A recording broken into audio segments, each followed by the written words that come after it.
guys, Kyle here, classwordisbears.com, and today we have a special video. I'm here with my employee, Curtis Alesso, and Curtis is in high school, 17 years old, been riding motorcycles for, you said, about 6 or 7 years? So 6 or 7 years, but he's never ridden a British motorcycle, so I thought, you know what, Christmas is tomorrow, let's do something different and get him on a British bike. So this one is a little bit of a twist. This is a Royal Enfield Indian Chief. It's a 1959. So we're going to go over some details of the bike, some photos and videos, and we're going to get some more information from Curtis and a little bit more about him. So if you guys are interested in watching the video, stay tuned. All right, you guys, we are back. So a little bit earlier, we talked about Curtis and a little bit about his background as far as motorcycles. So I just had a couple questions for you, Curtis. What type of dirt bike or motorcycle do you currently ride? Right now I ride a 2005 CRF250R. CRF250R. What type of riding do you do? Do you do motocross tracks? Do you do off-road? What do you enjoy? I mostly go on trail rides. Mostly on trail riding. Okay, so and how long have you been working for CBS? A couple months now. For a couple months. So British motorcycles, I know they're probably new to you. I know we've known each other for quite a while.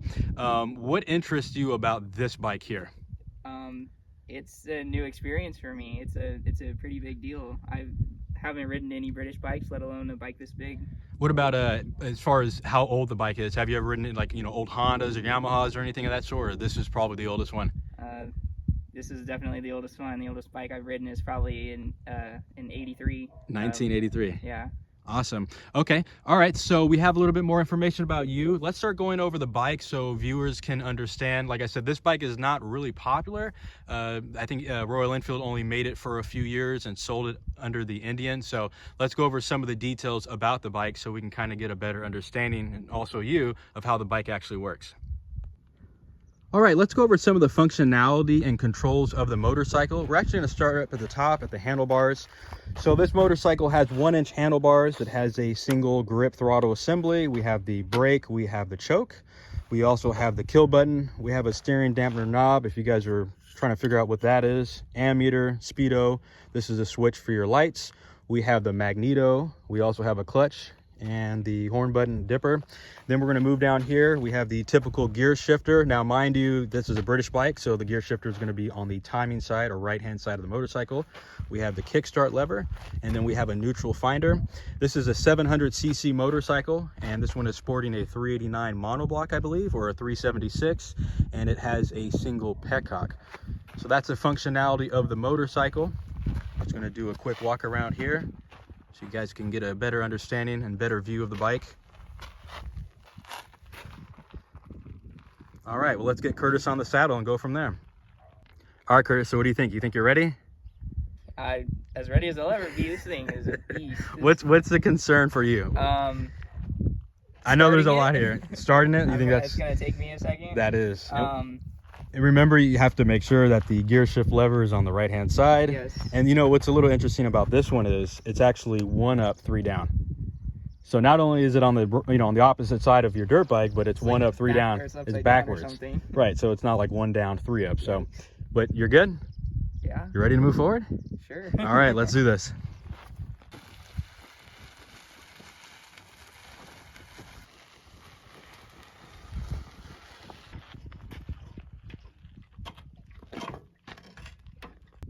All right, you guys, Curtis has got his helmet on, he has his gloves on, and he is going to ride down the road, and then he's going to turn around and come back.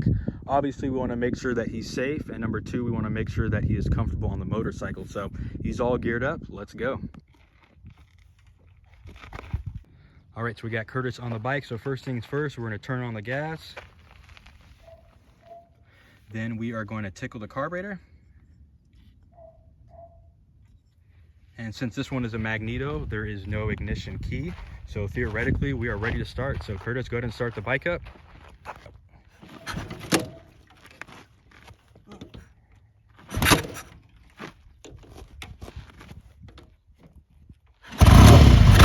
Yay!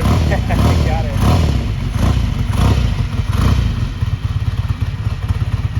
So we got the clutch here. You know about that. Again, the gear is going to be 1 up, 3 down. You okay?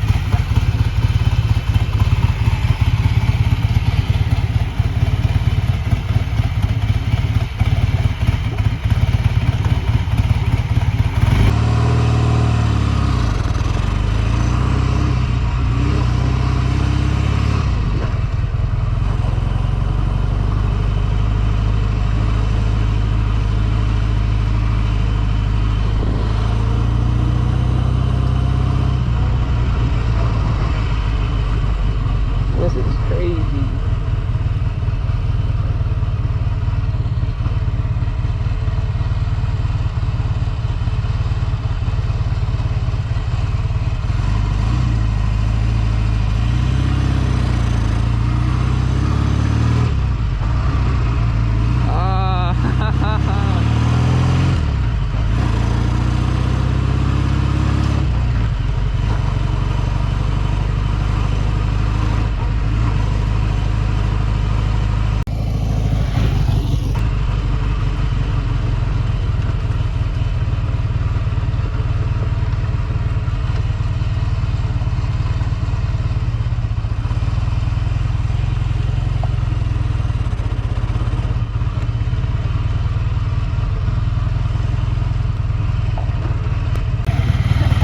What do you think?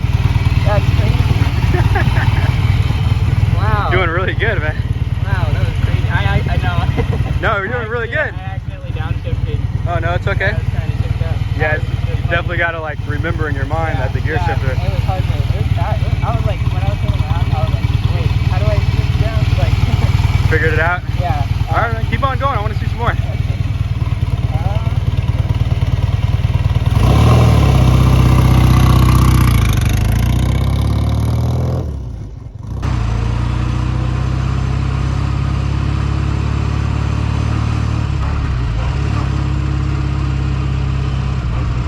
Man, this thing is crazy. Oh, this brake is sensitive too. Gonna use the handbrake.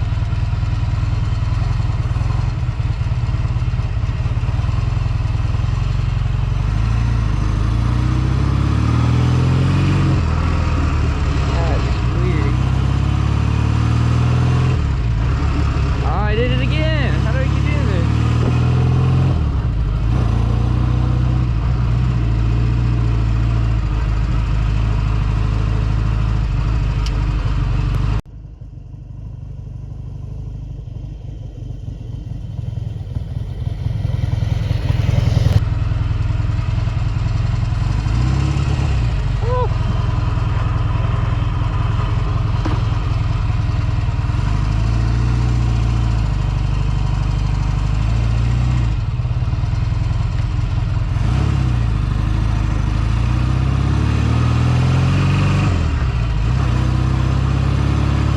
There we go. Short shifting it for its life.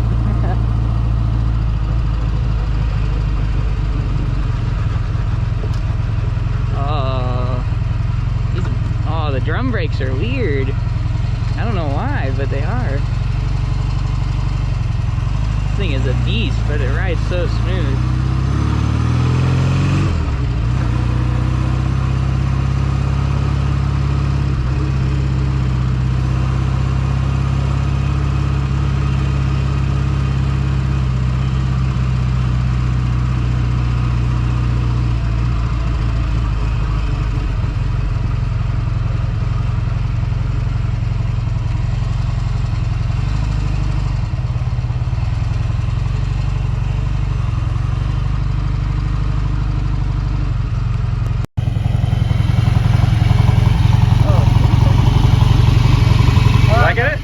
I started pushing that down for the brake. I know, it's like in your mind you had to like train yourself.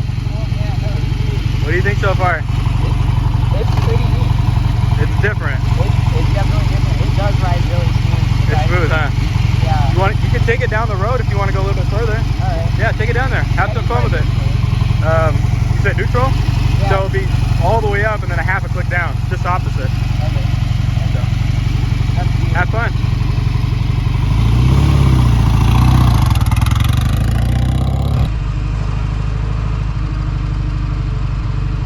Gotta find this turn.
All right, you guys, here you go, Curtis. All right, man, so what do you think? Your first British motorcycle. And Very unique. it's a very smooth ride. Very smooth. It's definitely interesting getting the shift lever down, Yeah, or the shifting. like the whole pattern. Yeah, and it's like completely backwards. And then I almost started hitting the brake, like on the shift lever, and I was like, oh wait, can't That's do the that. dangerous part, especially when you're on the street. You're just like, you have to like I said, you have to really remember that. Dude, that's so awesome, man. I'm really glad you're able to ride the bike. So as far as like your expectations, was there anything you were like, man, this thing's gonna be like this? Or I know you were saying it looked really, really heavy. It did look heavy, and I mean, not to say it isn't, but it's pretty easy to push around with your body weight. And the clutch I was definitely worried about. I was worried it was gonna be like either like engage instantly or it was gonna like take off. I don't know, but I was worried that like I don't know how much gas it was gonna take to like get it going. Right. Like, this thing's what gonna. type of momentum you need? Yeah, I was like, it's gonna take a second I'm gonna stall this at some point, but I didn't, gosh. surprisingly. Dude, I thought you did really good. And I was talking with my dad, like when you're riding back and forth, because usually like when people, obviously you've been riding for quite a while, but a lot of people, they get on bikes, they don't know how to like let the clutch out slowly. They're like, dude, you got it. Like as soon as you went, then you went like first gear from second to third. I was like, wow. and then first gear when I was shifting up to first gear. Yeah, you're just kind of like, wait, why isn't anything going up there? Yeah, like it definitely throws you off. Now, we did talk about and something that I've noticed, my dad and I have noticed, and as far as the tire sizes, right, like it has a very strange feeling, like when you're going a little slower, like it kind of wants to fall over, but as you go, it kind of like it just balances itself out. It's a very strange sensation, but Yeah. Did you notice that too? A little bit. I think it's because it's kind of shaped like a car tire, like Yeah, and it's in the dirt. Yeah, so it's just more straight. It doesn't have like the curved edges and stuff. It doesn't have knobs to grab onto. It's just kind of like they're big tires, honestly. yeah, they definitely are. It's like my dad, he calls it the gentle giant. I mean, you look at the bike, you're like, man, this is a pretty big bike, but as soon as you get on it, you're like, man, this thing is like super smooth, super sweet. That's it. It's a great bike, and especially, I mean, if you get it on the road, like out of the bikes that we have here at the shop, this is probably like the most comfortable bike that we own. That's a very accurate description of it. It's definitely gentle. The clutch is easy, the gas is easy. It purrs. It really just purrs. So one day you're gonna have to get your own British bike. Perhaps. Hey, I know someone that sell parts, so so no, that's really great, man. I'm glad that we're able to get this on camera, and so the first time you rode a British motorcycle. So anyways, there you guys have it. If you guys have any questions, feel free to leave us comments. Don't forget to like the video, share, subscribe to the channel. Curtis and I, we do appreciate it. Obviously tomorrow is Christmas, so I hope you guys have a wonderful Christmas and a happy New Year. Thank you so much for tuning in. Thank you from me. Thank you from Curtis. Thank you. All right, see you guys.